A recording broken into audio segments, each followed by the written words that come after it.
Ya está. Vamos a orar.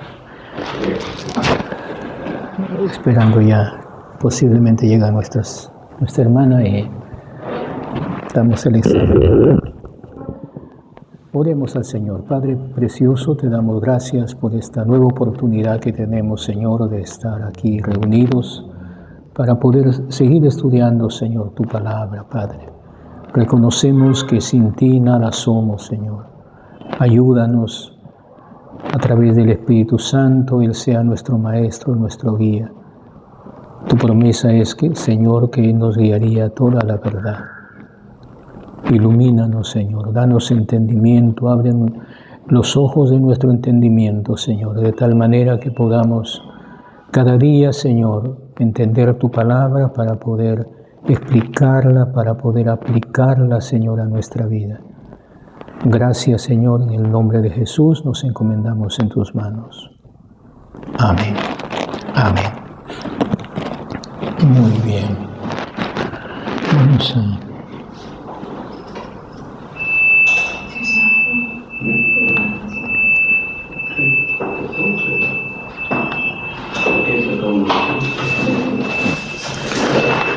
Vamos a ir avanzando entonces un poquito hasta que llegue la hermana como para tomar el examen y dando esa oportunidad.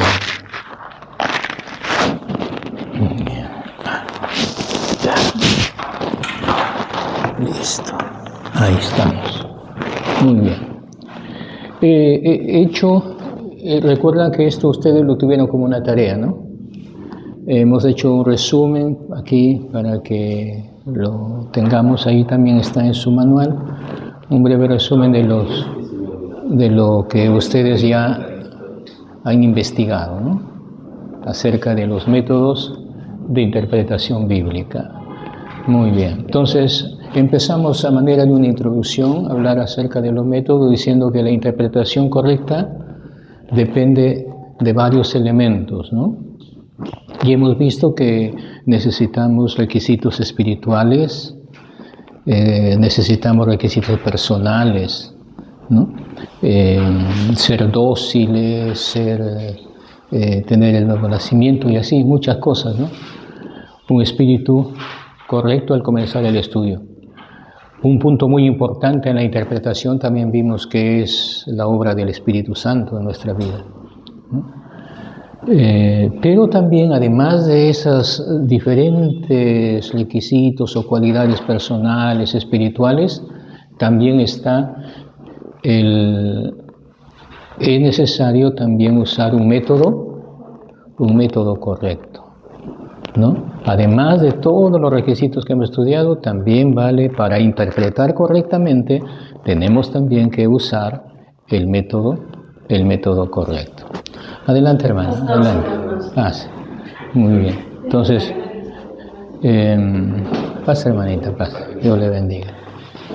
Muy bien. Entonces, como vemos ahí, en toda labor de investigación, los resultados dependen en gran parte de los métodos que empleamos, ¿no? Y la tarea hermenéutica también, pues, no es una excepción.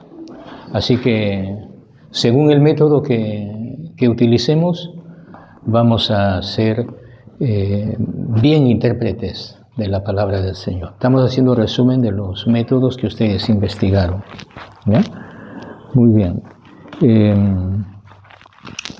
Vamos a ver unos 5, son muchos métodos, ¿no? Pero hemos hecho resumen de estos principales. Primero es el método literalista, ¿no? Método literalista. Entonces, eso hay que tener bien claro, ¿no? El método se llama literalista y es un método, de entre todos los métodos que vamos a ver, solo uno es el más correcto, ¿no? De acuerdo al análisis que se ha hecho, de acuerdo a sus puntos de vista de cada método. El método literalista también es conocido como el método, dice, hiperliteralista, o también se le llama letrista, ¿no? Letrista. Ahora, ¿cuál es la falla de este método? somete la interpretación al significado atribuido, y ahí le he puesto entre paréntesis, ¿no? A menudo caprichosamente a la letra del texto. Entonces ellos se ajustan a la letra, ¿no? Claro, hay una pequeña excepción, ¿no? Aquí, entonces la interpretación depende del método que se explica al texto, hemos puesto ahí. ¿Y cuál es su postulado de este método? El texto ha de entenderse siempre, dice, en su sentido literal, a menos que ello sea razonablemente inadmisible, como sucede en el caso de la metáfora, fábulas, los símbolos y otras figuras en lenguaje. La única salida que da para, dice, el método literal, que hay que considerar la palabra del Señor de una manera literal, salvo solamente cuando encontramos algo que racionalmente no es admisible, ¿no? Como que si tu ojo es ocasión de caer, sácalo, dice, ¿no? Entonces, cuando hay esas circunstancias, pero después en todo dice que aplicarlo, hay que interpretarlo literalmente, ¿no? O sea, y eso comento, ¿no? Juiciosamente, o sea, analizándolo de una perspectiva correcta, ¿no? Juiciosamente aplicado es correcto ese método, porque claro, una regla, vamos a ver, de hermenéutica, hay que tomar la palabra tal como está. Pero este ya es un extremo, por eso se le llama a este método letrista o hiperliteralista, ¿no? El hiperalista, haciendo caso omiso de los fundamentos racionales del lenguaje, autoriza las más absurdas licencias para que el intérprete derive a su antojo conclusiones, entre comillas, he puesto ahí exegéticas. Más bien, ¿qué debían ir ahí? En lugar de exegéticas,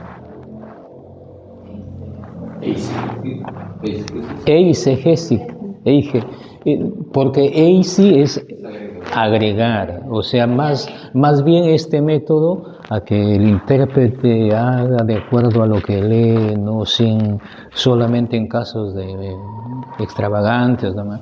Entonces eso da luz para que la persona pues interprete conforme a su parecer, ¿no?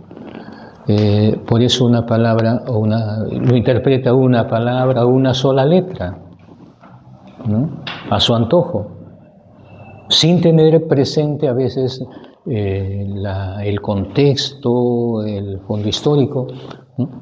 Por este camino la fantasía puede llevarle hasta extremos tan extravagantes como ridículos. Como más adelante, cuando estudiamos los métodos, voy a mencionar, pero tomo esto, ¿no? Que a veces el intérprete puede dar a su mentalidad fantasías y querer interpretarlo como él quiere, como a él le parece, sin ajustarse a ciertos métodos, a ciertos principios.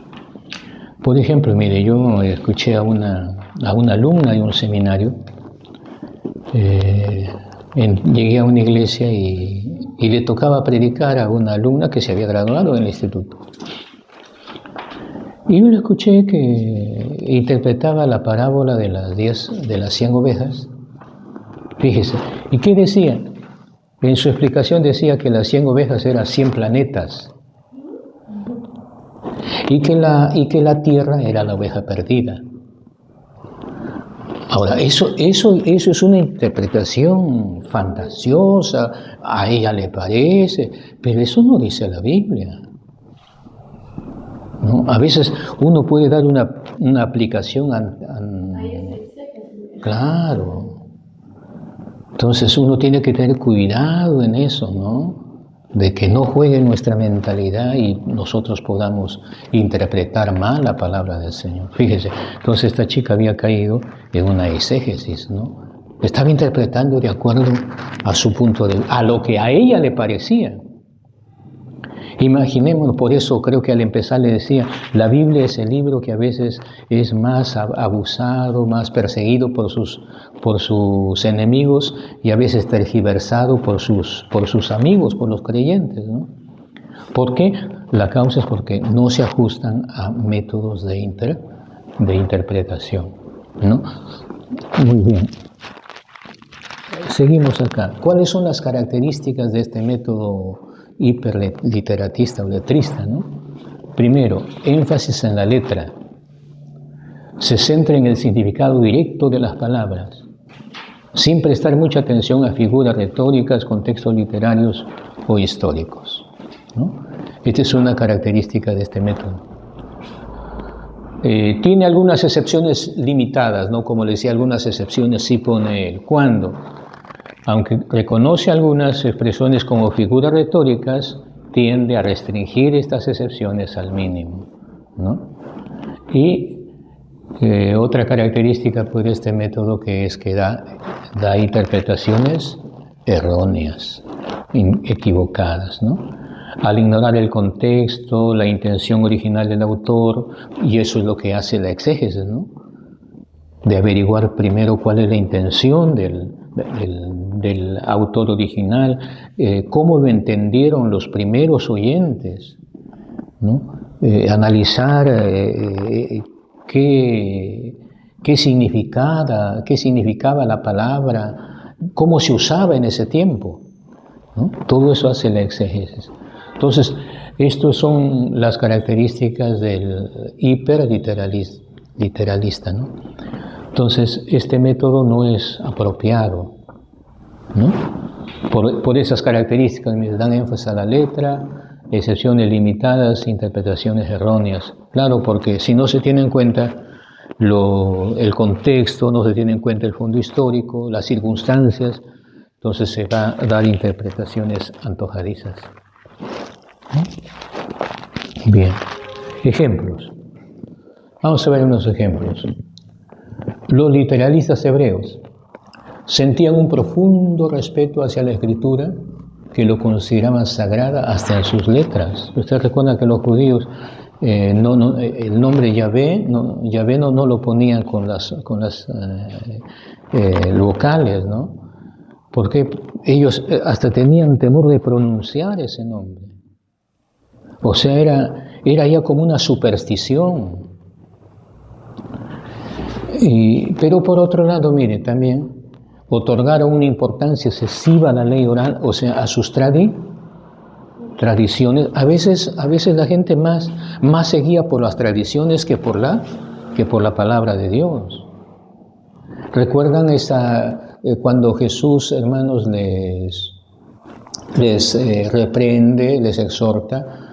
Ellos habían establecido que si un hijo le dice a su padre, no, es mi ofrenda a Dios con lo que yo te pueda ayudar, entonces ya no lo apoyaba a su padre. Simplemente por el hecho, la palabra que usaban ellos dice, es corbán. Es corbán lo que yo pudiera ayudarte a ti. Es decir, es corbán, esto es mi ofrenda a Dios, así que se lo doy a Dios y ya no te apoyo a ti. Eso era una tradición de los ancianos, a pesar que decían que valoraban las escrituras, pero ellos están tergiversando la escritura para dar cabida más a la tradición. Y por eso Jesús les dijo, ustedes invalidan la palabra por sus tradiciones. Porque escrito está, ¿qué dice la palabra en cuanto a la relación de padre e hijo? Que los hijos deben honrar a sus padres. Y dentro del honrar a los padres está pues honrarlos una vez que ellos están ancianos, también apoyarles económicamente, ¿no?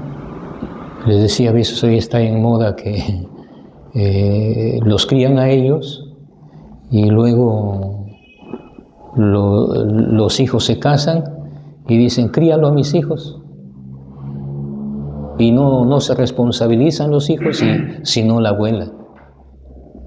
Y el Señor dice en su palabra que nosotros como hijos debemos recompensar a nuestros padres lo que hicieron con nosotros.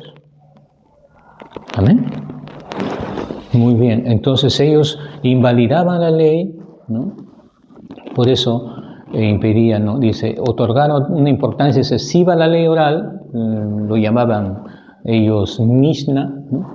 Lo que frecuentemente les impedía una interpretación correcta del texto escrito, ¿no?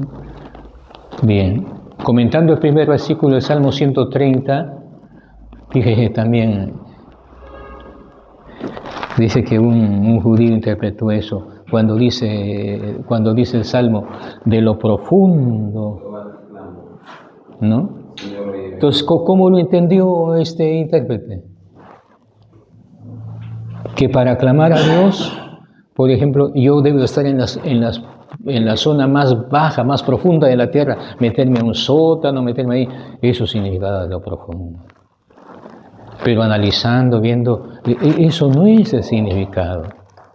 ¿Qué significa eso de lo profundo, clamar a Dios? ¿Qué significa? Su conciencia o su forma espiritual. Claro, es desde el corazón, como dice Dios, pues, me buscaréis y me hallaréis, si me buscaréis de todo, todo vuestro corazón. ¿No?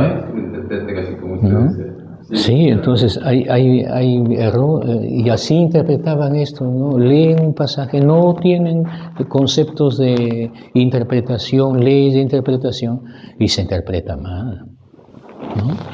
Muy bien, en la Iglesia Católica, por ejemplo, ellos interpretan, en el que dicen que la Eucaristía le llaman ellos, o nosotros es la Cena del Señor, ¿no?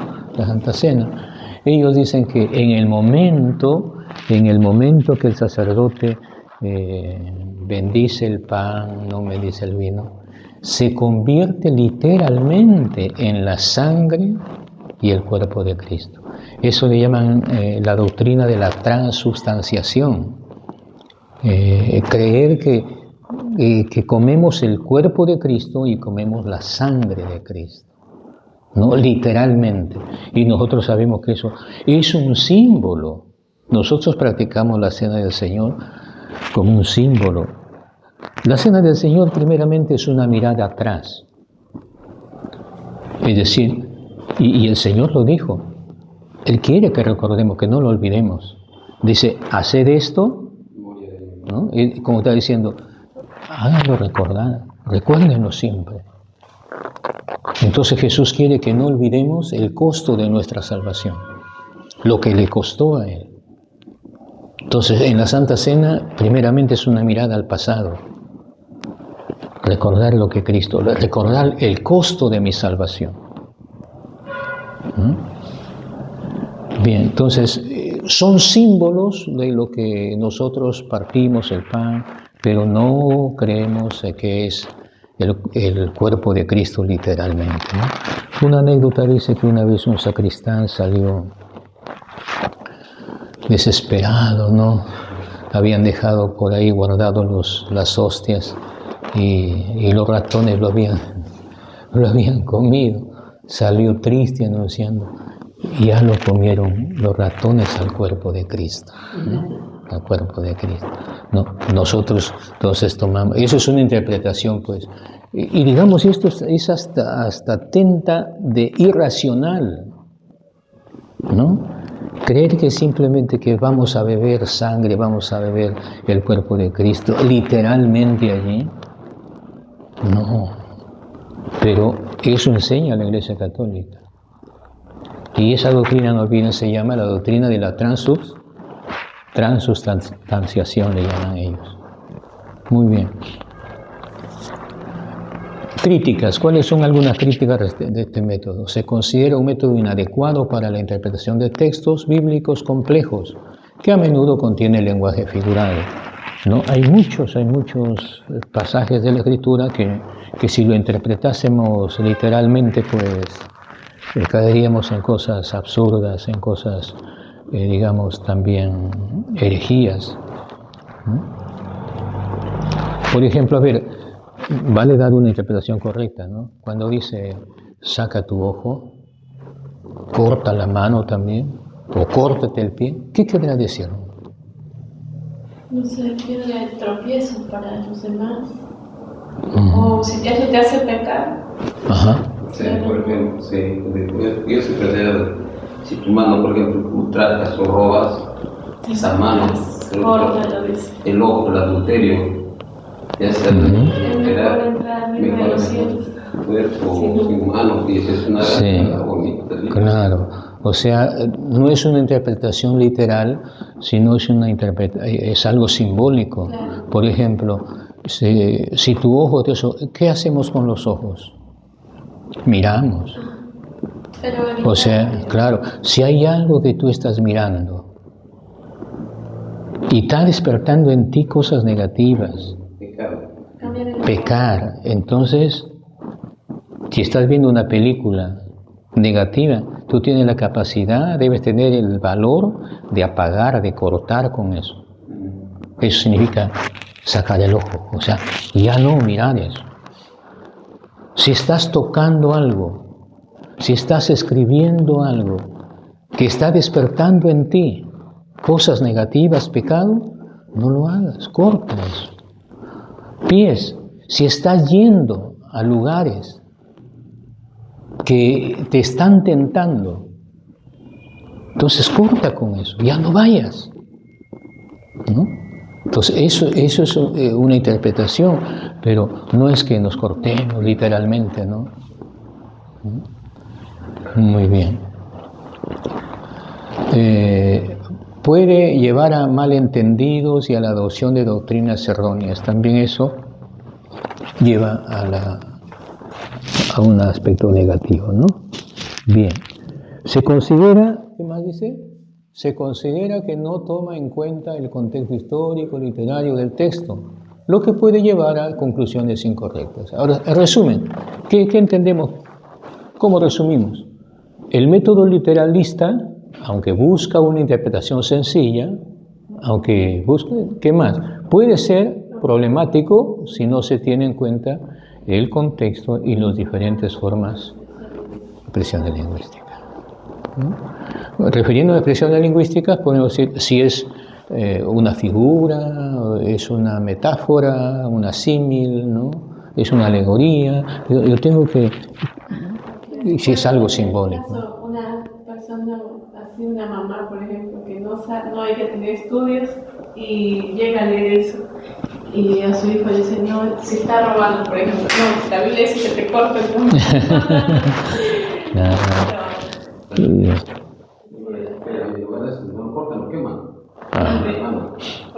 Sí, a veces el castigo ya se sobrepasó en algunos hogares, que ya eso es un abuso de los hijos, ¿no? Sí, yo conocí a un hermano que decía, mi mamá nos daba con una raja de leña y si nos corríamos una piedra nos tumbaba al suelo.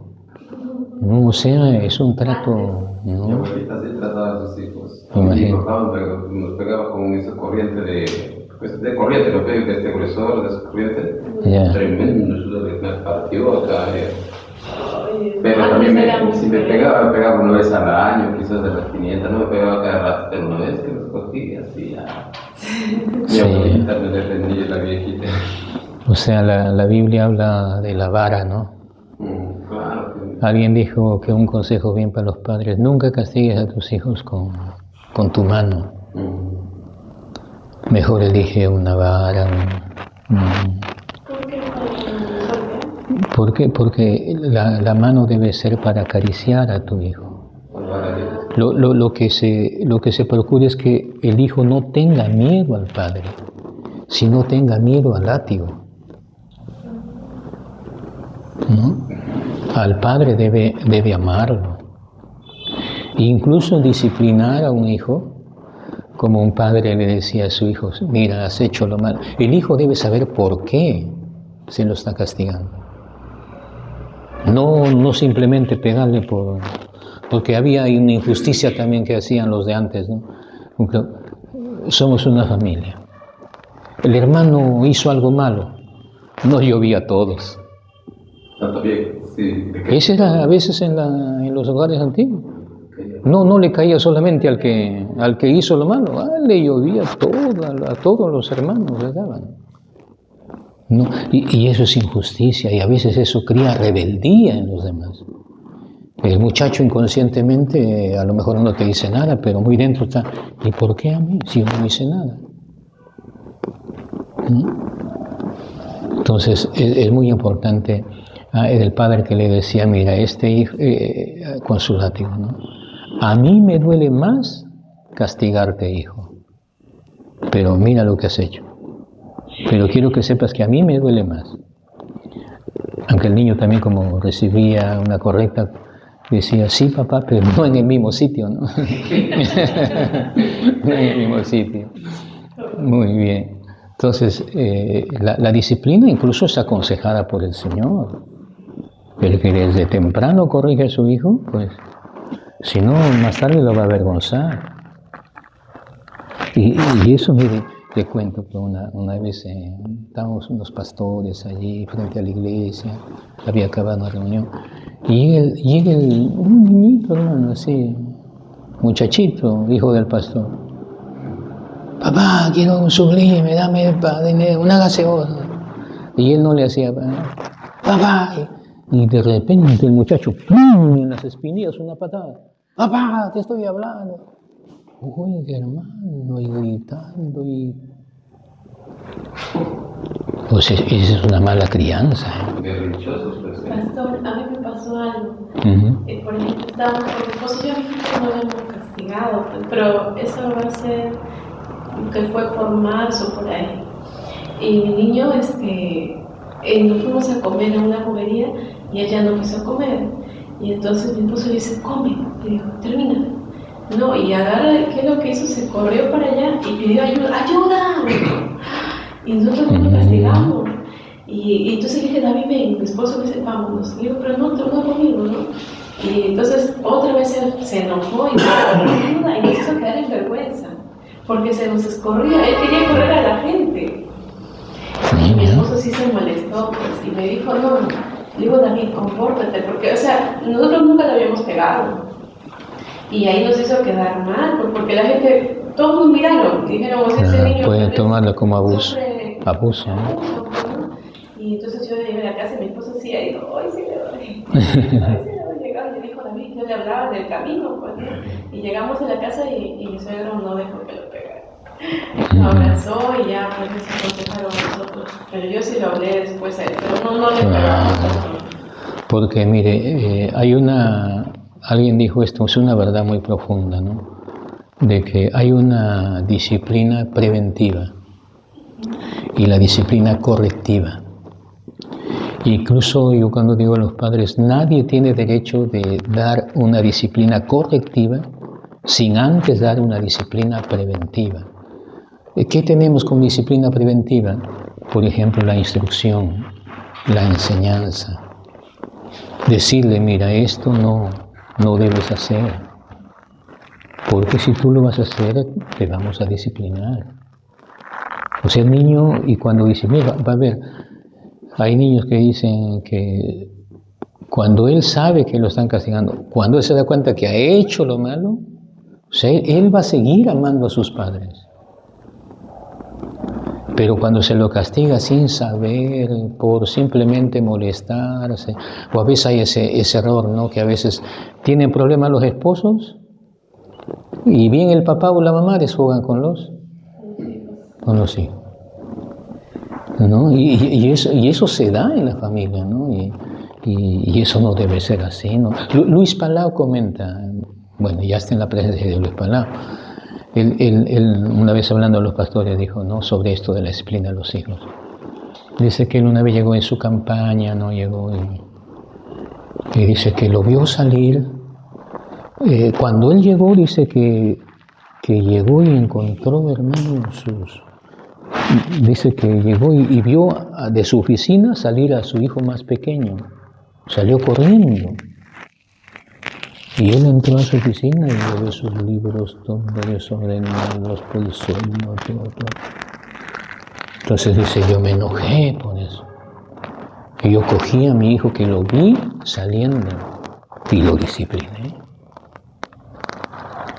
Pero desde ahí ese muchacho cambió. Ese muchacho cambió hasta joven. Él ya no me hablaba. Un silencio, cambió su carácter, ya no era ese niño alegre, ¿no?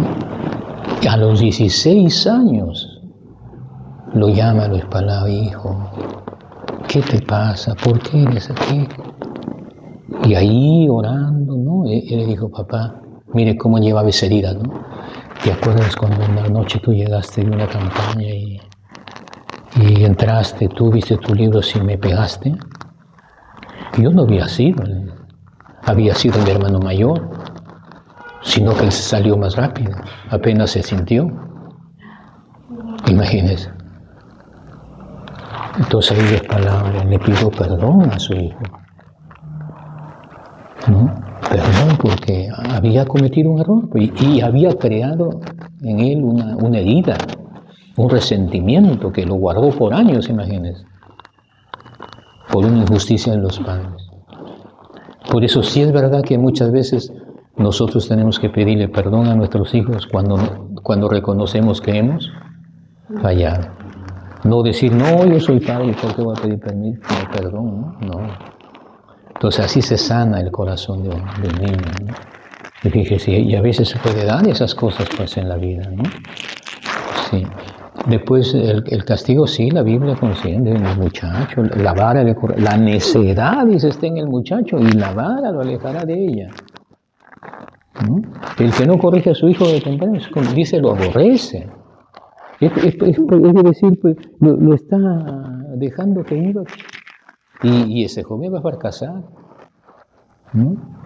Porque se lo está dejando que viva como quiere. Y da resultados, pasa justo lo que usted dice, primeramente cómo destruirlo. Claro, esa es la disciplina preventiva.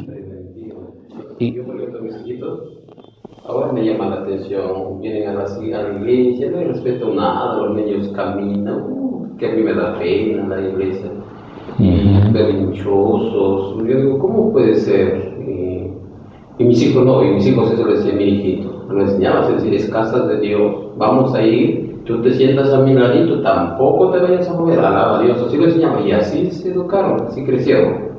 Entonces ahorita que me doy cuenta que como ustedes también lo aconsejaba, por ejemplo, vamos a salir a la calle, no vayas a pedir cosas ni con berrinches, ni porque se acostumbra bien los vecinos que miraban, ellos todos todavía nos contaban, mis hijitos. Y así lo hablamos, pero gracias a Dios, pastor, mis hijitos no son así, ni han sido así. Pero sí también yo, pastor, he cometido grandes errores, muy malos. Yo he sido como un militar, he criado a mis hijos tremendo, muy, ¿cómo lo puedo decir?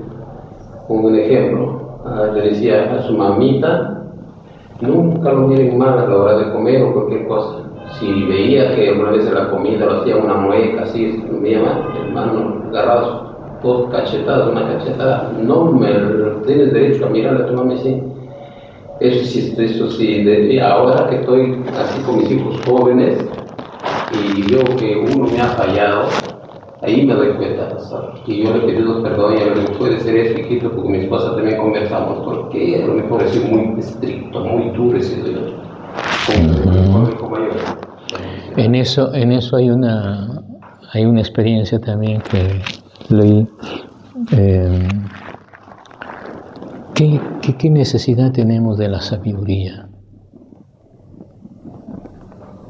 Y sabiduría lo da Dios, nos da la palabra, ¿no? Nosotros tenemos el privilegio de obtener sabiduría que no lo tiene ningún impío.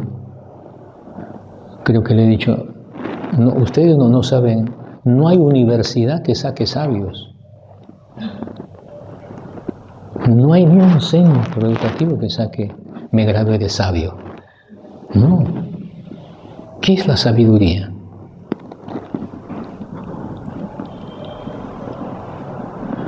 La sabiduría es más que el conocimiento. Hay mentes que pueden estar llenas de conocimiento y no tienen sabiduría. Entonces, en primer lugar, la sabiduría es la aplicación correcta del conocimiento.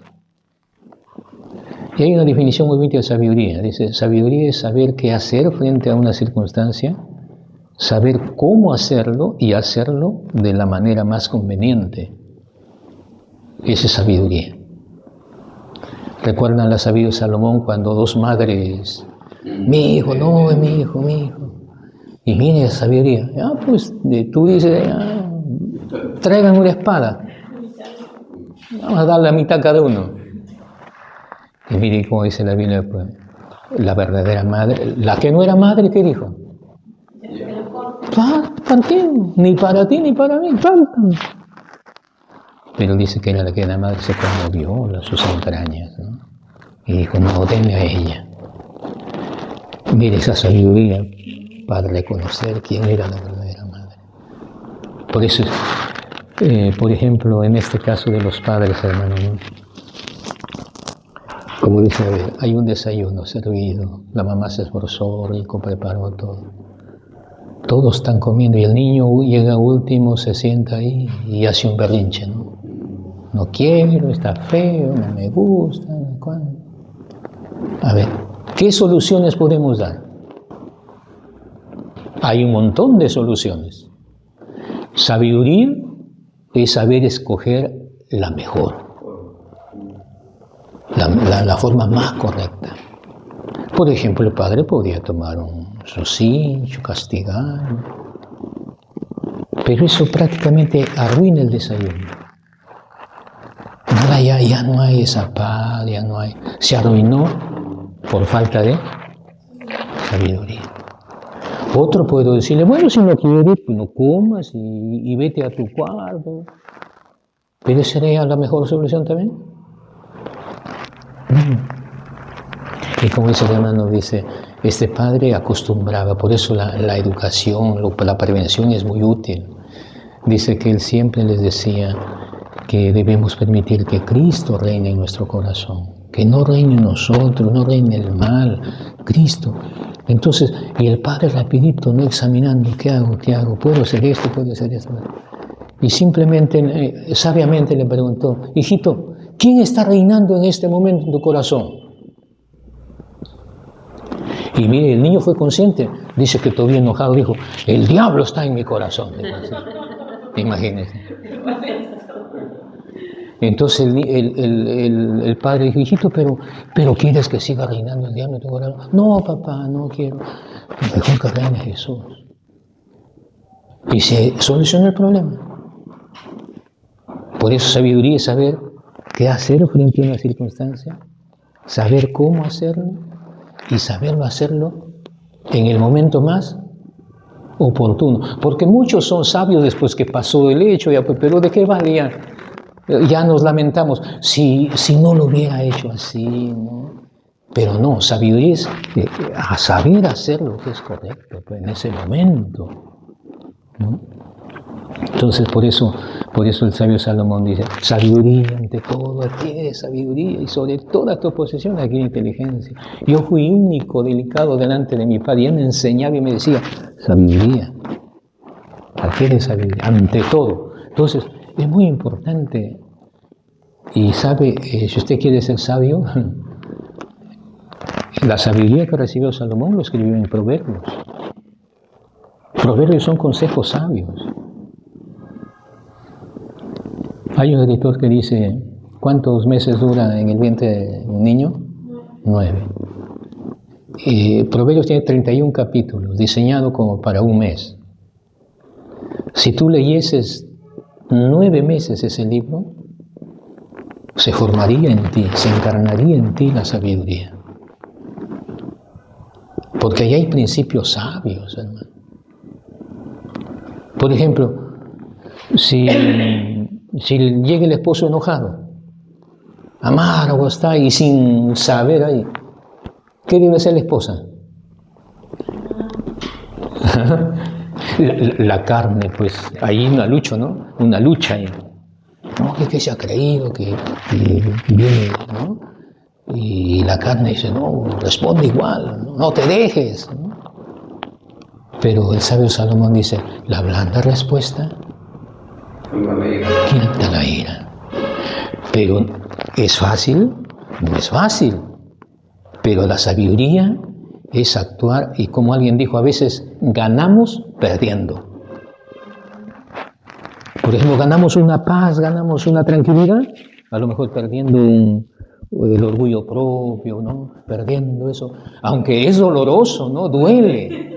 El instinto de la humanidad es, no te dejes, no, haz tú lo mismo, ¿no? Pero por eso, cuando Jesús habló en el Sermón del Monte, Jesús nos llama, la vida cristiana es vivir una vida sobrenatural, no una vida natural. Por eso necesitamos orar, por eso necesitamos tener la palabra, comunión con el Señor, porque solos no podemos. Si descuidas eso, tú vas a reaccionar en lo humano, ¿no? Una vida sobrenatural. Por ejemplo, me dan una bofetada, ¿qué debo hacer? ¿Eso es natural? Eso no es natural, eso es sobrenatural. Y para comportarme y llevar una vida sobrenatural, yo tengo que tener lo sobrenatural de Dios en mí. Wesley comenta en un libro de él, dice, una vez estaba predicando en la Plaza de Armas, dice, y un borracho, posiblemente que era cristiano, antes, ¿no? Porque borracho, dice que se acercó y le dijo, tu Biblia dice que si yo te doy una bofetada, tú tienes que ponerme la otra.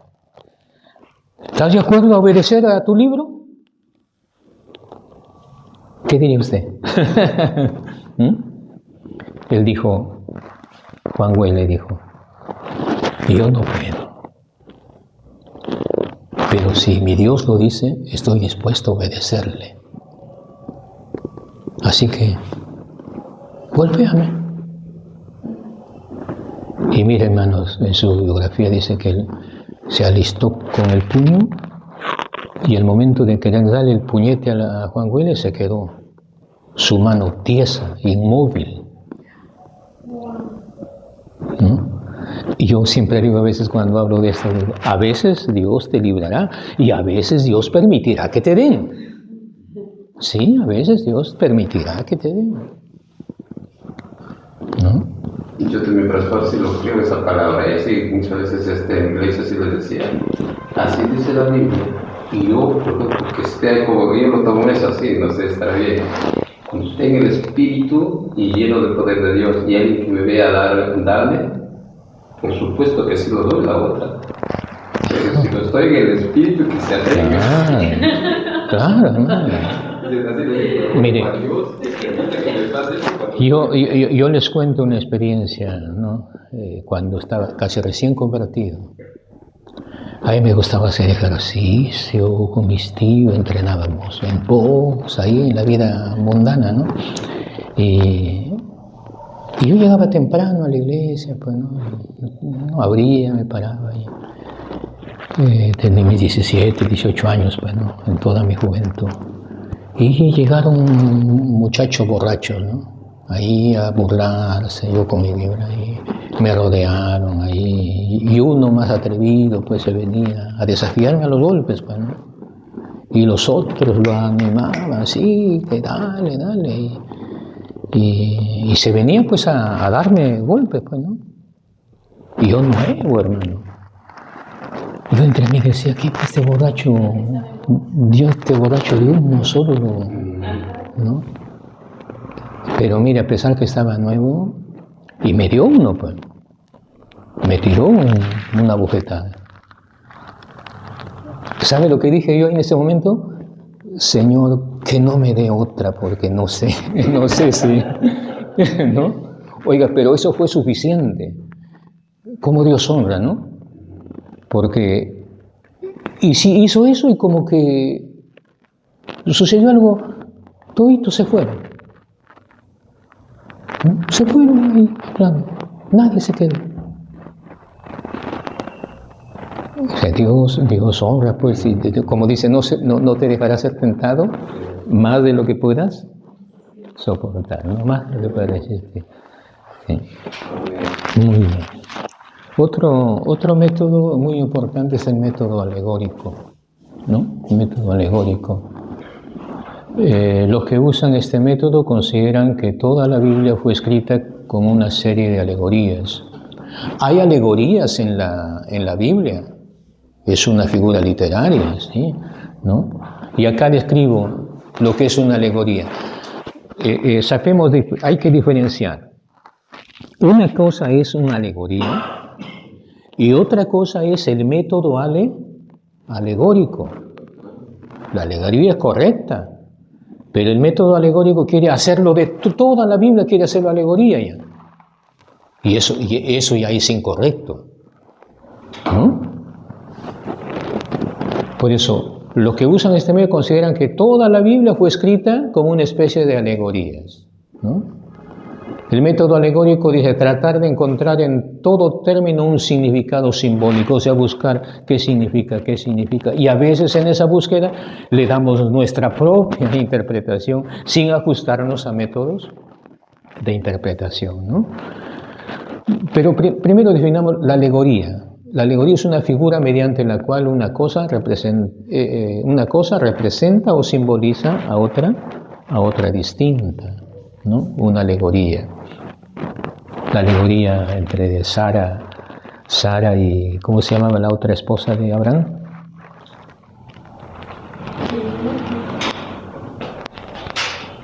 ¿Cómo se llama la otra esposa? No, ese es de Elimelech. ¿Cómo se me fue de la mente? La egipcia, pues, Agar, ¿no? Y eso, por ejemplo, la Sara representa el hijo de la promesa, la gracia, y Agar representa el hijo de la esclavitud, la ley, ¿no? Hay diferentes, ¿no?, alegorías. Entonces, la alegoría es correcta. En la Biblia encontramos alegorías, pero no es la alegoría en sí lo que ahora vamos a examinar, sino la aplicación del principio alegórico. O sea, la alegoría es correcta, pero irnos al extremo que toda la Biblia hay que interpretarlo en alegorías, ese método sí está mal. Bien. A ver, dice: en virtud de lo cual toda clase de textos, incluidos los históricos, los que claramente tienen un significado literal, han de interpretarse sacando de ellos un significado ya simbólico, ¿no? Eso es lo que propone el método alegórico. Características de este método. Este método se distingue por una ausencia casi total de preocupación respecto a lo que el autor sagrado deseó comunicar y por la libertad con que se abren las puertas al parecer del intérprete, ¿no? Esto considéralo muy, muy importante, ¿no? Porque he considerado una pregunta sobre los métodos que han hecho ustedes, ¿no?, en el examen. Miren esta característica de este método. Este método, ¿qué método estamos hablando? El método alegórico. Dice: el método se distingue por una ausencia casi total, o sea que este método no se preocupa respecto, ¿no?, a lo que el autor sagrado deseó comunicar, o sea, no hace exégesis, ¿no? Y por la libertad, o sea, para que abre las puertas para que el intérprete interprete a su parecer, ¿no? Para que él tome no, esto simboliza, como le contaba de eso, que las 100 ovejas estaban representando 100 planetas. A ver, o sea, eso es ya, digamos, una interpretación muy alegórica, ¿no? Por eso, este método se caracteriza por eso, ¿no? No se preocupa de investigar lo que quiso el autor, no se preocupa del fondo histórico, simplemente da libertad para que el intérprete, ¿no?, conforme a su parecer, saque un simbolismo a lo que a él se le ocurra. Pastor, analizando esto, ya yo más o menos analizo lo que esta persona quiso decir. O sea, que ella dice, porque ya como 100 planetas, ¿no? Pero uno es la Tierra es la oveja perdida. Exacto. Ya, entonces, bueno, a su imaginación, ¿no? O si yo también más o menos lo analizo así, depende de su explicación, porque yo creo que también me parece que podría ser, en el sentido de que él diría, ¿cómo? De que Dios cogió la tierra, el planeta Tierra, para salvarlo. Como hacía la ovejita perdida, dio su vida, dio eso, pero no puede interpretarse nada así. Yeah.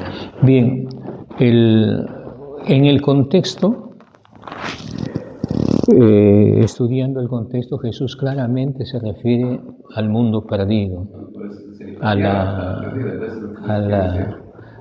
la palabra mundo en la Biblia tiene 3 significados. Uno se refiere a la tierra, al globo terráqueo, mundo. A eso debemos amar, porque también recuerdan que dice, no améis al mundo. ¿A qué clase de mundo se referirá? Entonces, y no creo que a este no, al mundo, al globo terráqueo. Hay que cuidarlo, yo lo creo. Otra palabra para mundo que usa la Biblia es para referirse a la humanidad. También, ¿no? Pero así en forma general a toda la humanidad. En un texto donde se refiere mundo a la humanidad, dice Juan 3:16, de tal manera amó Dios al mundo, y ahí dice que ha venido para que nadie se pierda. Se está refiriendo a la humanidad. Mundo ahí significa la humanidad. Buscar al pecador, buscar la humanidad. Esa es la interpretación en ese sentido, ¿no? Entonces, como dice, claro, a veces se puede usar una alegoría, pero sí vale aclarar, ¿no? Y vale afirmar, no. Lo que es su pensamiento, porque ese para mí no es para mí también que no es que pueda de esa manera expresarlo. Claro. Pero debe explicar que Exacto, ese es el asunto. Que eso es por ejemplo, que voy a usar un simbolismo, ¿no? Pero afirmar directamente, y a lo mejor ella ni estaba segura que hay 100 planetas en el mundo. Claro, eso ¿No? Entonces uno tiene que, para hacer algunas ilustraciones, unas comparaciones, no olvide que la ilustración no tiene que oscurecer más al oyente, sino tiene que aclararle. Pero es que me tiene que ir de acuerdo a científicamente, todo eso. Claro, eso sí, exacto. Por ejemplo, el predicador cuando usa ilustraciones debe hacerlo fidedignamente, sí, porque si usa mal, pues no falta. Predicas a un mundo que hay mucha gente preparada, mucha gente dice, no, ese está diciendo una mentira, no, ese no sabe, ¿no? Entonces, en todo hay que glorificar a Cristo, ¿no? Muy bien. No sé qué me ha dicho, entonces es una alegoría, alegórico, eso más que dice algo no real, dice una alegoría es algo no real, que presenta una cosa de modo que despierte el entendimiento de otra cosa. De otra cosa, sí. Por ejemplo, una alegoría, le decía, es y Pablo incluso lo califica alegoría, la de Agar y Sara, ¿no? Que tuvieron hijos de Abraham, el hijo de la fe, hijo de la esclavitud, que da hijos a la esclavitud, y eso lo usa como símbolo de la ley y de la gracia, que es una alegoría para hablar de la ley y de la gracia, ¿no? Y como que dice también, pues, echa fuera la esclava, porque ella no heredará conjuntamente con el hijo de la promesa. Y eso debate eso en Romano, Gálatas, que son los libros que ataca bastante al sábado, a los del sábado, ¿no? El Evangelio no necesita ningún apéndice más. Eso es el error del sábado, o el error de los israelitas, ¿no? De los judaizantes. Cuando se convirtieron los gentiles, ¿qué decían ellos? ¿No? Bueno, ellos se van a salvar, pero hay que decirles que guarden la ley y que se sí. Es como que les falta algo para salvarse.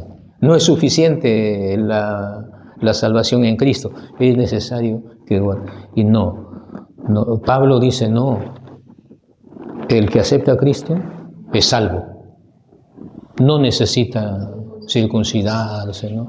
Porque incluso recalca Pablo, en Cristo Jesús ni la circuncisión vale algo, ni la incircuncisión. Lo que cuenta es una nueva creación. ¿no?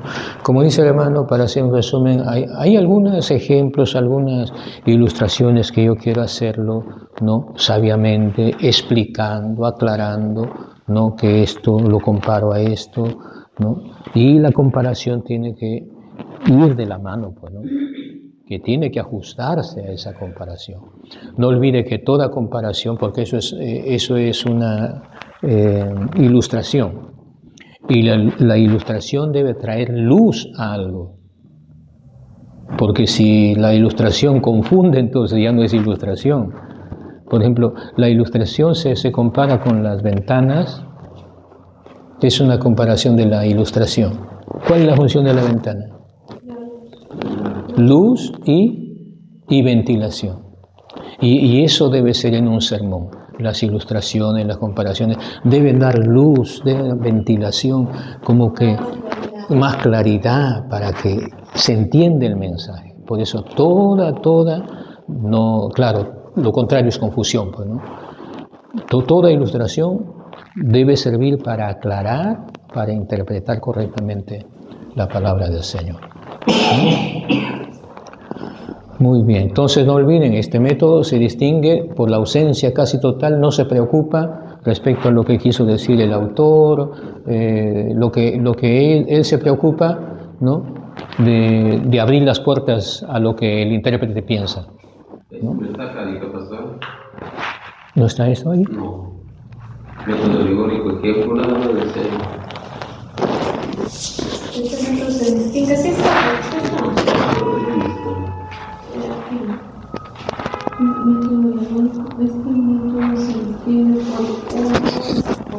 Hay algunas cositas ahí que abreviado, sí, no está todo. No he puesto características de este método. No he puesto características. Ya póngale ahí usted características. Y yo le estoy enviando también las diapositivas. ¿Sí lo han visto la última? Sí. La 2, sí. Sí, ahí en la diapositiva trato de, como para entenderlo un poquito mejor, ¿no?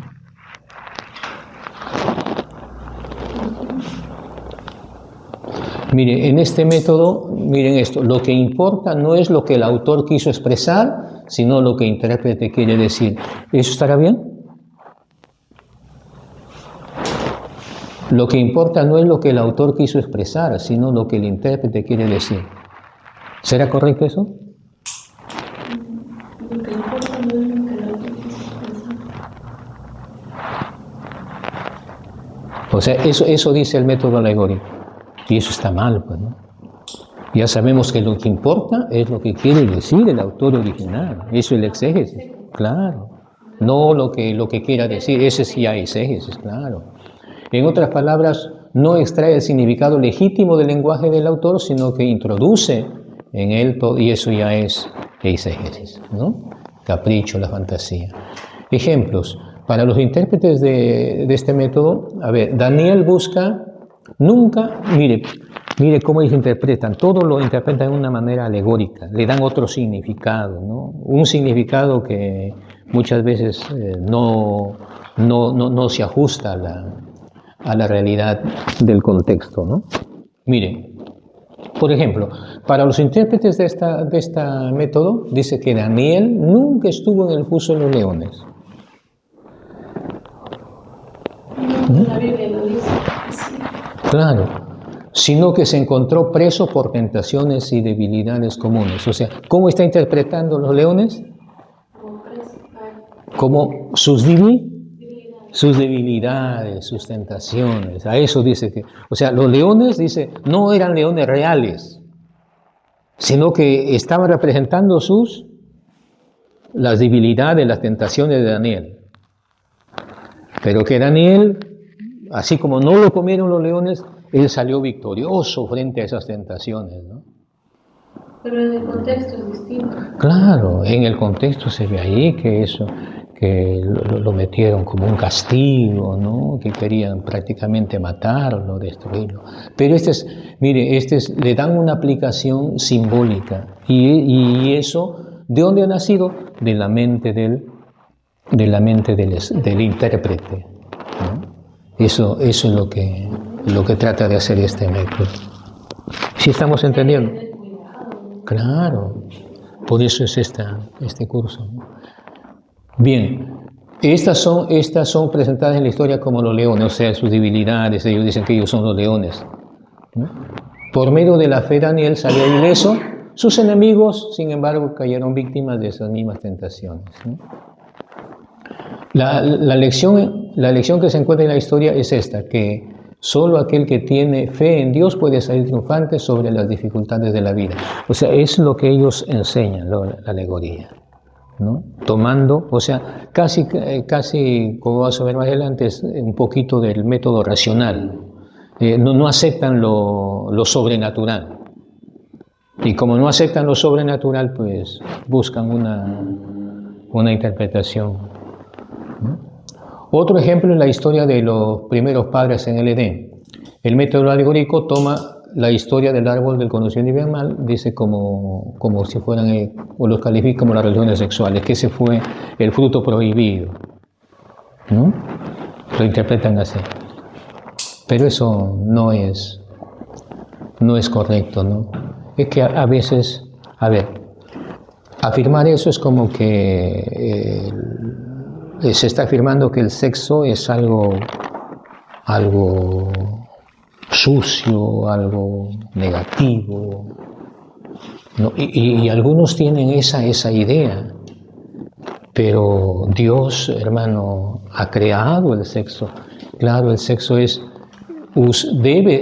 principio es que debe ser usado dentro del matrimonio, ¿no? Pero a veces hay ideas. Imagínense, yo me encontré en Cajabamba, se convirtieron unos ancianos, no muy ancianos, ¿no? Pero maduros ya. ¿Y qué había hecho la hermana? La hermana una vez, pues, algo que en una reunión me llamó, me dijo, mira, estoy pasando esto. Y llegando al punto, pues, con su esposo ahí, ella me dijo, pues, desde que yo me convertí, ¿para qué ella por relaciones sexuales? ¿Para qué cometer esas cosas tan malas, tan negativas? O sea, ella había tomado eso, que ya me arrepentí, entonces, mis relaciones sexuales. Y habían empezado los problemas con su pareja. Pues. ¿Cómo? O sea, hermanita, yo dije, no, eso no es así, hermana, no. El sexo es algo creado por Dios. El sexo es malo, es negativo cuando uno pues practica. El enemigo se encargaba de, o sea, claro, así es, ¿no? Pero Dios ha establecido, hermano, ¿no? El sexo algo santo, ¿no? Y eso vale enseñar a la juventud, ¿no? Bien, el método racionalista, este también es otro, consiste en someter toda la escritura al juicio humano. Eso sí es terrible, el racionalista, ¿no? Dice, si yo lo entiendo, entonces yo lo entiendo, y si no lo entiendo es porque está mal, ¿no? O sea, el racionalista endiosa la razón, ¿no? La inteligencia humana. Dice, si yo lo entiendo, pero si no lo entiendo, entonces no. El racionalista dice, no, él también de lleno se opone a todo lo sobrenatural. No, eso no existe, ¿no? Miren lo que dicen. Consiste en someter toda la escritura al juicio humano para determinar si son válidos o no sus declaraciones, ¿no? Presupone que lo sobrenatural no existe y que todo texto se puede entender por medio de la razón humana. El racionalista depende de su propia razón y pensamiento, a tal punto que él lo pone primero. Para él su Dios es racional. Y gracias a Dios, hermano, es que la mente es un don, la razón es un don grande que Dios nos ha dado, ¿no? Un gran don. Pero nunca va a estar pues, por encima de Dios, ¿no? Hay cosas que no podemos entender, ¿no? Con nuestra mente. Y este método pues dice que la razón es el supremo, lo que puede evaluar todo. Muy bien, seguimos. Pretende ser el método científico porque elimina lo sobrenatural, ¿no? El racionalista considera que los milagros de la Biblia, así como todos los eventos sobrenaturales, no eran sino sucesos naturales que se pueden explicar no por las leyes naturales que ahora entendemos, ¿no? Leyes científicas. Afirman que los evangelistas no pensaron engañar a sus lectores, sino que escribieron convencidos de que decían la verdad. O sea que esos milagros se puede explicar con... No fueron milagros en sí, sino que fueron obras naturales, ¿no? Y los escritores lo trataron de escribir porque ignoraban esos métodos que hay, o esas leyes que han descubierto en la ciencia. Mire, vemos ahí los ejemplos, lo entendemos. Por ejemplo, un milagro grande es la multiplicación, ¿no? La multiplicación. ¿De cuántos panes? 5 y de 2 peces. Ahora, nosotros lo creemos, pues claro, el poder milagroso del Señor, ¿no? Pero ellos no. Miren cómo lo interpreta el racionalista. Dice: Jesús alimentó milagrosamente a más de 5,000 personas y después a más de 4,000, porque 2 veces lo alimentó, ¿no? En una ocasión fueron 5,000 y en la otra ocasión fueron 4,000. Ellos dicen que en el primer caso la generosidad del muchacho y en el segundo caso la generosidad de los discípulos provocó en ellos un espíritu de bondad e hizo que todos abriesen sus bolsas y compartieron el uno al otro. O sea, no fue un milagro sobrenatural, sino que ese niño lo vieron como que abrió su friambre y lo dio, ¿no? a los demás, a los discípulos. Entonces eso despertó en todos, que sacaron sus friambres y empezaron a repartirse entre ellos. O sea, fue solamente un mover de caridad que despertó ese ejemplo de ese niño, pero que no fue algo milagroso, así. Pero la Biblia destruye todo eso, ¿no? Eso, ¿no? De tal manera dice que alcanzó, ¿no? De esta manera el racionalista elimina el milagro por completo y ellos dicen que hubo un milagro moral en la generosidad espontánea de la gente. La gente se hizo generosa y empezó a compartir lo que había llevado y por eso comieron todos, ¿no? Pero miren, para esta falsa interpretación la Biblia misma responde. Por ejemplo, en Marcos 6:41, que dice que Jesús, dice, partió los panes y dio a sus discípulos para que los pusiesen delante y partió los peces entre ellos. No dice que cada uno sacó su bolsa y empezó a repartir, no. Jesús es el que partió y lo dio a sus discípulos para que los discípulos pongan. Otra cosa, en Marcos 8:2 dice, ahí se afirma, no tenían que comer. No es que llevaban su alforja, comida ahí. El Señor hizo ese milagro porque la gente no tenía que comer. Y hizo ese milagro sobrenatural, ¿no? De multiplicación. El otro también, por ejemplo, cuando dicen los racionalistas, ¿no? Que cuando Jesús anduvo sobre las aguas, ellos dicen, no, es que los soldados, los apóstoles, como habían pescado toda la noche, estaban cansados, ¿no? Venían por ahí con su barca, no se dieron cuenta que ya estaban casi en la orilla.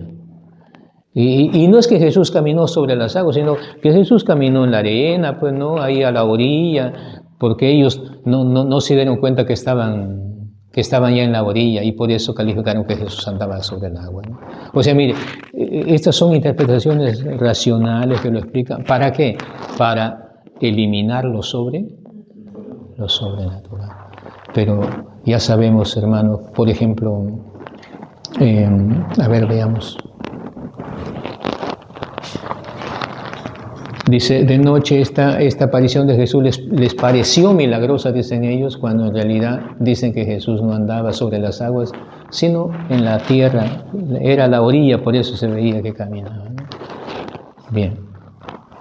Otro ejemplo que destruye este argumento racionalista, por ejemplo, dicen que, siguiendo este mismo prejuicio racionalista, dan explicaciones racionales sobre eventos sobrenaturales. Por ejemplo, en el Mar Rojo, el río Jordán, la destrucción de Sodoma y Gomorra, ¿no?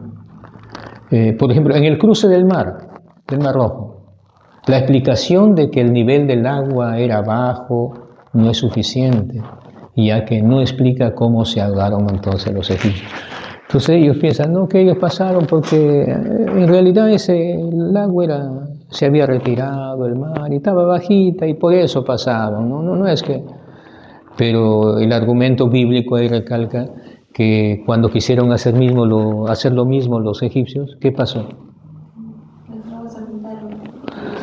Y los ahogaron, se fueron caballos, jinetes ahí, no era una orilla, no era algo que caminaba, ¿no? Entonces, el cruce del Mar Rojo es un milagro en realidad, y era pues un milagro sobrenatural que Dios abrió, ¿no? Poderoso. Tremendo, ¿no? Y hay así pues muchos, por ejemplo, de Sodoma y Gomorra, explican, no, que es un volcán lo destruyó, ¿no? Un volcán, y que no era juicio de Dios, ¿no? Tratan de razonar. Ajá. Eso dicen que por la lava le cayó y lo petrificó ahí. Podría ser, usted sabe, Dios puede utilizar hasta las cosas materiales para ejecutar su juicio. Podría ser que lo alcanzó una lava, algo, pero la cosa es que llovió fuego y azufre, que muchas veces eso se halla en un volcán, ¿no? ¿Sí? Por eso Dios puede usar diferentes como juicios. Y por ejemplo, mire, hay unos comentaristas, pues, casi la mayoría de los juicios que se ha dado sobre determinados pueblos es porque el pueblo estaba andando en muchas cosas malvadas. Por ejemplo, ya partió con el Señor ya hace años, ya el autor del terremoto 70, ¿lo escucharon? Sacudido por un terremoto. El autor es un pastor de Asamblea de Dios. Sí, él es el autor. Y él casualmente era de esa zona, de donde fue destruido, ¿cómo se llama eso? Yungay, esa zona, ¿no? Y él testificaba, ¿no? Él dijo, dice que esa ciudad había caído en la inmoralidad, había caído era totalmente pecaminosa. Pero dice él, Dios le habló a él y le dijo que salga de esa ciudad.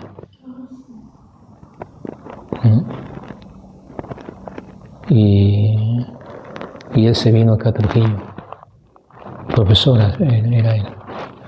Y él contaba, pues, ¿no? Y mire cómo esta ciudad, ahora, cualquier día no es casualidad, no, a lo mejor no, pero creo que grandes intervenciones de Dios son como castigos también sobre la humanidad cuando pasa un nivel ya, ¿no? A veces en nuestra experiencia como humanos, no como cristianos, a veces el hombre no percibe, a veces sabe que está mal, pero no le pasa nada. Aparentemente todo va igual, todo va bien. Y ahí está el error, el ser humano se equivoca, dice, estoy así, pero nada me pasa, estoy bien. Y no es que Dios lo está sobrepasando. Por eso ahí se cumple, Dios es lento para la ira. No es que Dios le está consintiendo eso, Dios le está prolongando su misericordia. Dios le está dando lugar para que se arrepienta. Y llega un momento que ese se llama el colmo de Dios, que eso lo sabe solamente Él. Llega un momento cuando el hombre desperdició las oportunidades, no se volvió al Señor. ¿Qué espera? En ese momento viene la ira ya, el castigo. Y hay luces en la Biblia, ¿no? Cuando se estudian los profetas, por ejemplo, le dice a su pueblo, le dice, cerré los cielos para que no lloviese. y no os volvisteis a mí. Envié plagas, y no os volvisteis a mí. Os hice estar a diente limpio. ¿Qué querrá decir eso? Esa es una figura, ¿no? Os hice estar a diente limpio. ¿Y hambre? Claro, o sea, no había ni qué comer. No es que se lavaron con colinos, ¿no? O sí, se están ahí, y todo, y varias cosas. Envié guerra con espada contra usted, y no os volvisteis a mí. Y después, al final, Dios derramó su vida ya. ¿No? Esa es una ley que se encuentra en la Biblia, ¿no? Sino que a veces el ser humano no se da cuenta y dice, bueno, voy a seguir así, ¿no? Todo está bien, todo. Y se engaña y puede que cuando ya viene el juicio, ya es tarde para arrepentimiento ya, ¿no? Pastor, yo decía, ¿cómo será el invierno? ¿Cuál será el invierno que hay? Cuando un día yo vi acerca de los volcanes, y yo dije, eso podría ser así. Claro. Y está en la naturaleza, o sea. Sí, y hay luces pues, científicas, todo que dicen que el centro de la Tierra es fuego. Ajá. Un documental estuve viendo que hay voces que escuchan, ¿no? Claro, porque si uno racionalmente, como se dice, no hay sentido, pero cuando ya vives, por ejemplo, ya científicamente está comprobado que está todo eso, está en la naturaleza, y la palabra lo confirma. Así es, ¿no? Miren el método racionalista, ¿no? El método dogmático. El método dogmático se refiere, ¿no? Para abreviar, lo podemos hacer, por ejemplo, la iglesia, el dogma es, yo escojo mis doctrinas, elaboro mis doctrinas, mis dogmas, ¿no? Porque dogma significa decir enseñanzas, ¿no? Arma un grupo de enseñanzas que propias. Por ejemplo, el catolicismo habla del purgatorio, habla esto, habla que la justificación no es por la fe. Incluso ellos, hermanos, si uno lee sus principios de ellos, dice, maldito, anatema sea el que dice que la justificación es solo por fe. O sea, va en contra de la palabra.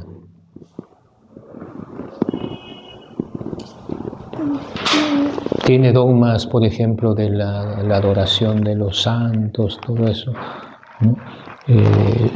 Y ellos se acercan a la palabra y buscan alguna pequeña justificación para ello. Y eso no solamente puede caer la iglesia católica, a veces hay iglesias cristianas, o a veces denominaciones también, dicen, no, arman sus propias doctrinas, todo, no, esto es así.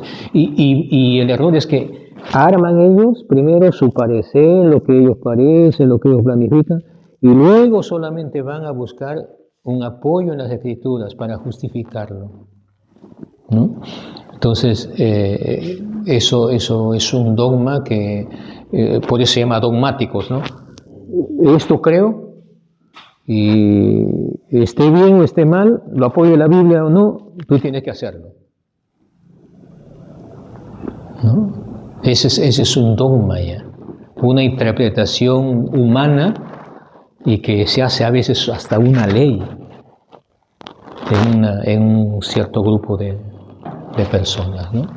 Por eso dice, se refiere a un punto doctrinal adoptado por un grupo religioso y al espíritu rígido e inflexible. Por ejemplo, los israelitas peruanos. A ver, ellos tienen un dogma un poco medio chistoso, ¿no? Al lado de mi suegra ya partió con el Señor, ¿no? Al lado había un israelita. Un día dice que le pregunta, pues le dice, ¿ustedes por qué se dejan la barba, los cabellos? ¿No? ¿Por qué? Porque eso es una obligación para ellos. O sea, es un dogma. Es su dogma que ellos han trazado, ¿no? Y buscan apoyo, ¿no? Por el nazareato, ¿no? Que no se corte el cabello, ¿no? Pero él dice que le he dicho que también que una cosa que ellos se dejan la barba, se dejan el pelo para asustarlo al diablo. O sea, daba risa eso, ¿no? ¿Cómo vamos a creer?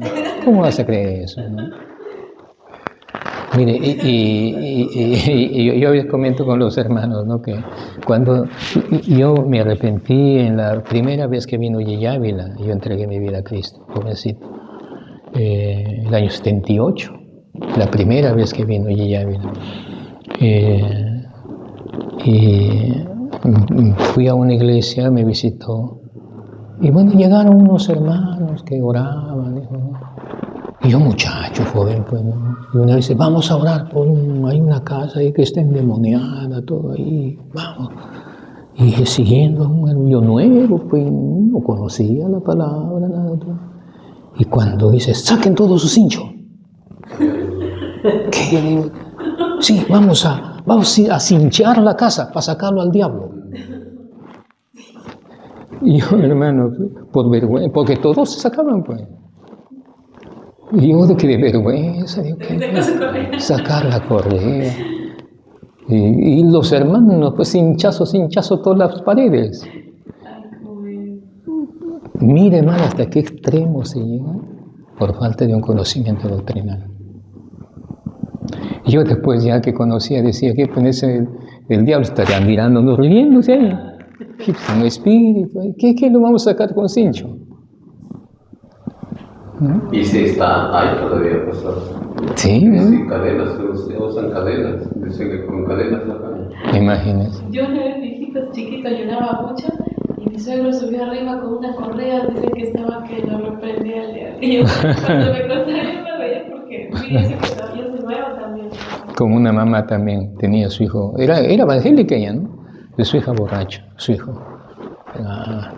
Y cuando llegaba, pues, agarraba ella un látigo y le da, pues, no te doy a ti, sino al demonio que está en ti. y como al demonio.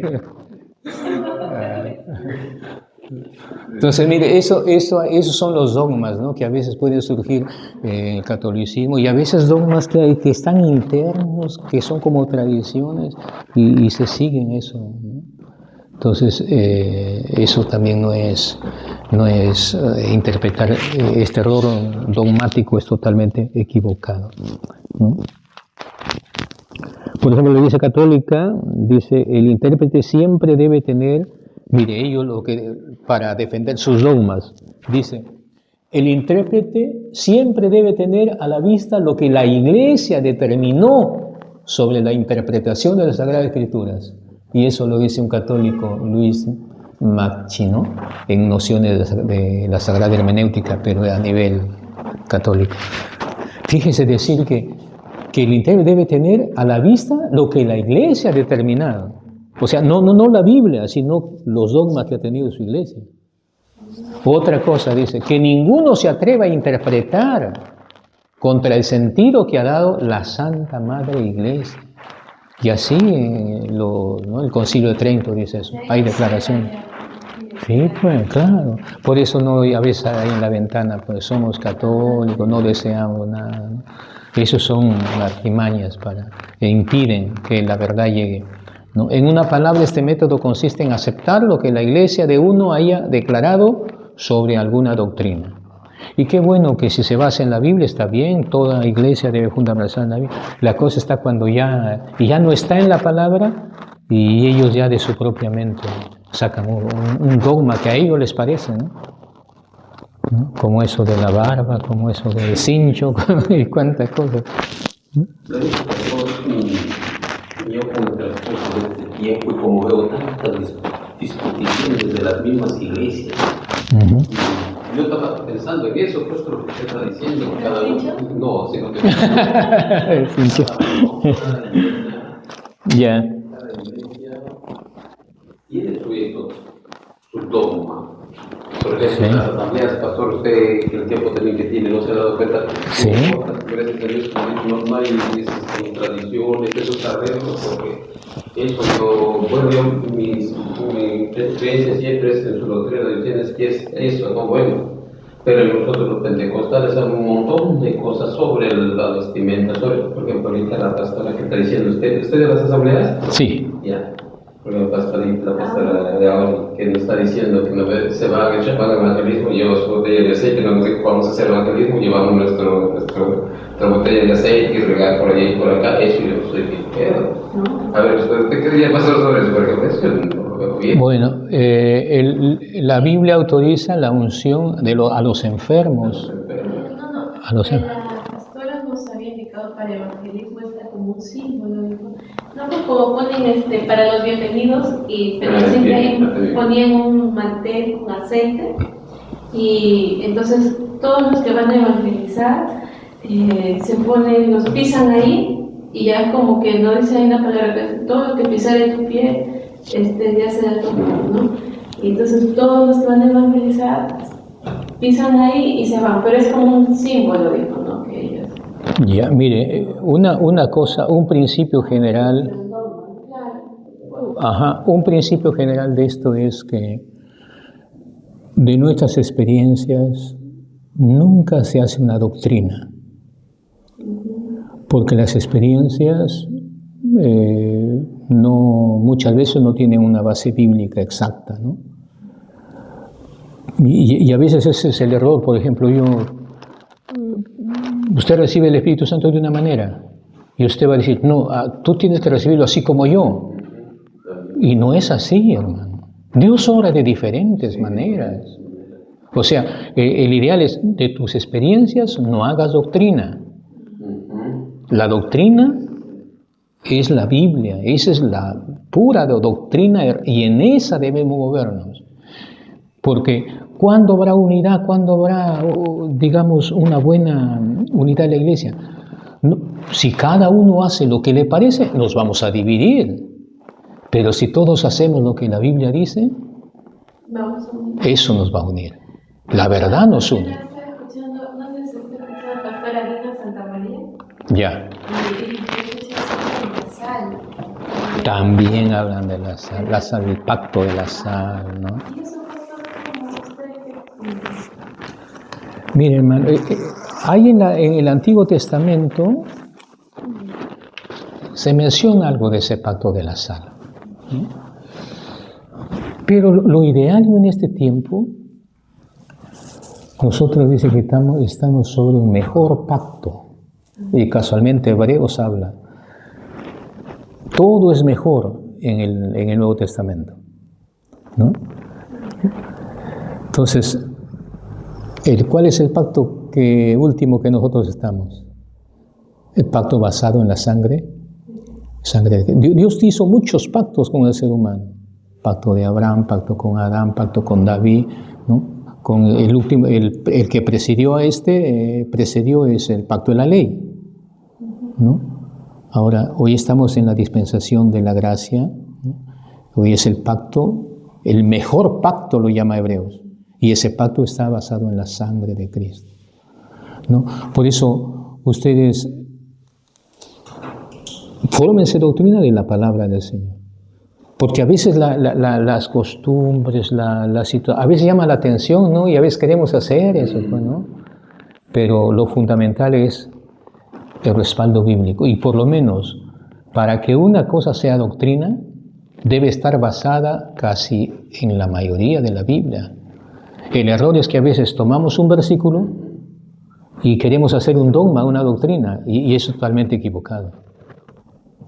Una doctrina tiene que tener base sólida en muchos libros, no solamente en un pasaje de la Escritura, ¿no? La unción de los enfermos, sí, el Señor dice en Santiago, ¿no? Incluso cuando terminaron los discípulos, dice que ellos empezaron y ungían a los enfermos y los enfermos sanaban. Esa está en la primera obra que hicieron los apóstoles cuando se fue Jesús, ¿no? Y Santiago dice que unjamos, pero la cosa que tenemos que tener presente, el aceite no es nada, el aceite no tiene poder. Lo que se toma como Símbolo del Espíritu Santo. Eso debe tener. Eso. Y a veces Dios sonda, hermanos, la fe del corazón como tú haces. Por ejemplo, mire, en un libro una hermana cuenta, el libro se llama ¿Cómo sanar a los enfermos? Dice, encontraron ancianitas, y son amigas ancianitas, enfermas, ¿no? Y se convirtieron al Señor. Y lee, pues, de Santiago, ¿no?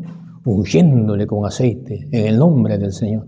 Y mira lo que dice aquí. Y se va y compra una lata de aceite. Y vienen, hermanos, y se lo empapan, pues, a la enferma, ¿no? Y mire, y Dios cómo honró esa fe inocente, esa fe, ¿no? Dios lo levantó a la anciana. Mire. O sea, Dios obra, hermanos, a veces de acuerdo a la inocencia, el corazón que Dios ve, la intención que Dios ve, ¿no? Que Dios hace cosas maravillosas, eso es una intervención divina. Como Dios quiere glorificar. Sí, y Él lo hace de una manera soberana, ¿no? Y eso es un testimonio de unas ancianas. Fíjese. A mí me pasó eso, pastor, en la administración me llevaron a hacer un enfermo de